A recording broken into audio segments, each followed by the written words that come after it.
Millennia ago, the Kaiju lived in harmony with the ancient humans. Naturally, due to their size and power, the ancient humans worshipped the Kaiju.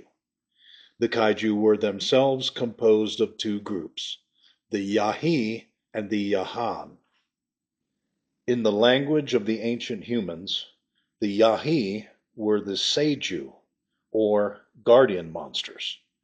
They were five in number: Godzilla, Gamera, Mothra, Pila, and Akoban.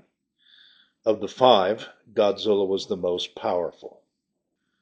The other group, the Yahan, were called the Akuju, or evil beasts, by the humans.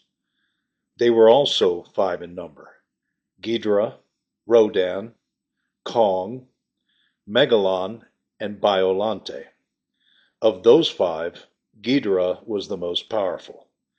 The Yahi and the Yahan, the guardians and the evil, balanced each other out. Rodan was the oldest of the 10 kaiju.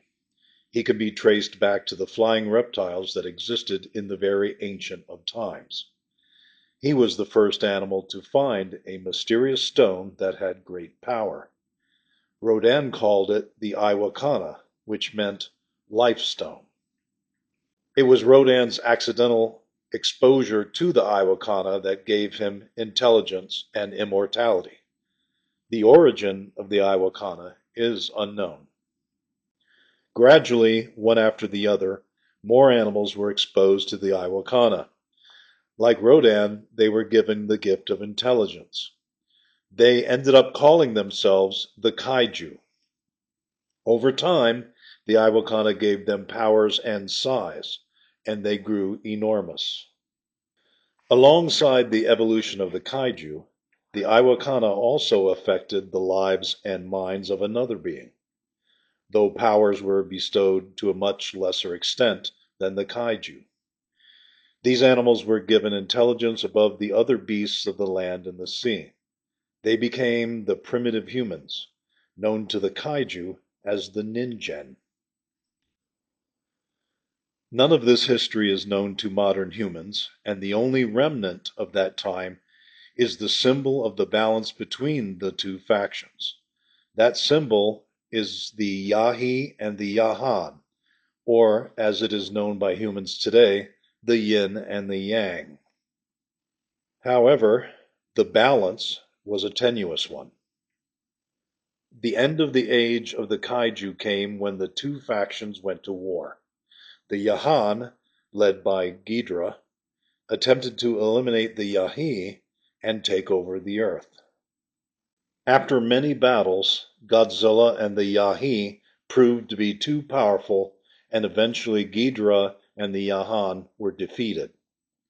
In the final climactic battle, Akoban, Pila, Megalon, and Biolante were destroyed, leaving only 6 remaining kaiju. At the end of the war, all of the kaiju were drained of their power and most of their size. Godzilla, the leader of the victorious Yahi, decided that it was best for the kaiju to slumber and allow the humans to rule. The defeated Yahan were forced to comply. Godzilla, now victorious, was the alpha kaiju, and he took the Iwakana and hid it from everyone so that it could not be used again.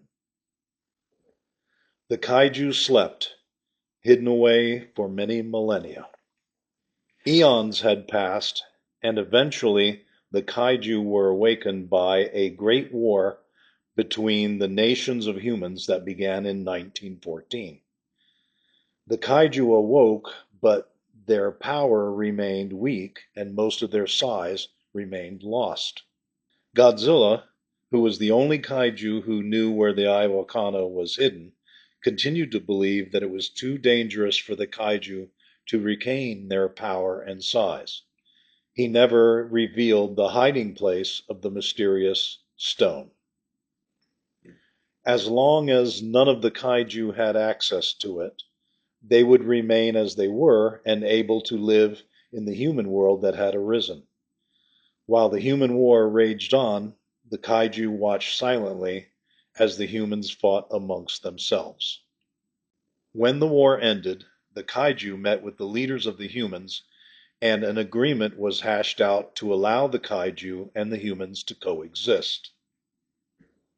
A treaty was agreed to and was signed by both parties. The agreement was made in the United States after the war, and the 6 remaining Kaiju stayed in Los Angeles where the agreement was signed. Those 6 were Godzilla, Ghidorah, Gamera, Rodan, Mothra, and Kong. The terms of the treaty stipulated that the Kaiju were forbidden to use any of their destructive powers. No atomic breath, no hurricane winds, no fire breath. That left flight, strength, and armor. The Kaiju were also forbidden to hold any public office, any high-ranking official position, or any high-ranking public servant position. The Kaiju were also forbidden to carry guns, which wasn't an issue for self-defense since bullets only had the effect of being painful and only if the caliber was large enough. Any Kaiju that caused the death of a human was to be automatically destroyed or banished permanently. In return, the Kaiju were allowed to live in peace with the humans and, within reason, received some concessions to their physical needs. The humans were not allowed to question or scientifically analyze the Kaiju without permission. The human scientists desperately wanted to examine them, but none of the Kaiju wanted that. The Kaiju were allowed to travel anywhere in the world without passports or restrictions. The humans agreed to comply with these demands. Many humans were not friendly to the Kaiju, and many were also openly prejudiced against them. It was something that the Kaiju just accepted. Most of the Kaiju were fascinated by human development and technology and were happy to live alongside the humans. The exception was Ghidorah, who never let go of his desire for world domination, but was forced to comply with the agreement. In the following years, the Kaiju went their separate ways and integrated into the human world as best they could. Godzilla and Gamera went into law enforcement. Mothra became a nightclub singer. Ghidorah is the head of an underworld gang. Kong applied his strength to construction, and Rodan was rumored to have gone off wandering. Recently, Kong was drunk and lost his temper, causing a good deal of damage to the inside of a nightclub, injuring some humans. The incident brought a great deal of unwanted damage to the reputation of the Kaiju and violated the treaty. Since Kong could not swim or fly like the other Kaiju, it was decided to banish him to Skull Island instead of destroying him. 13 years have passed since the end of the Great War, as the humans called it, and the signing of the treaty. It was now 1930, according to the humans' calendar.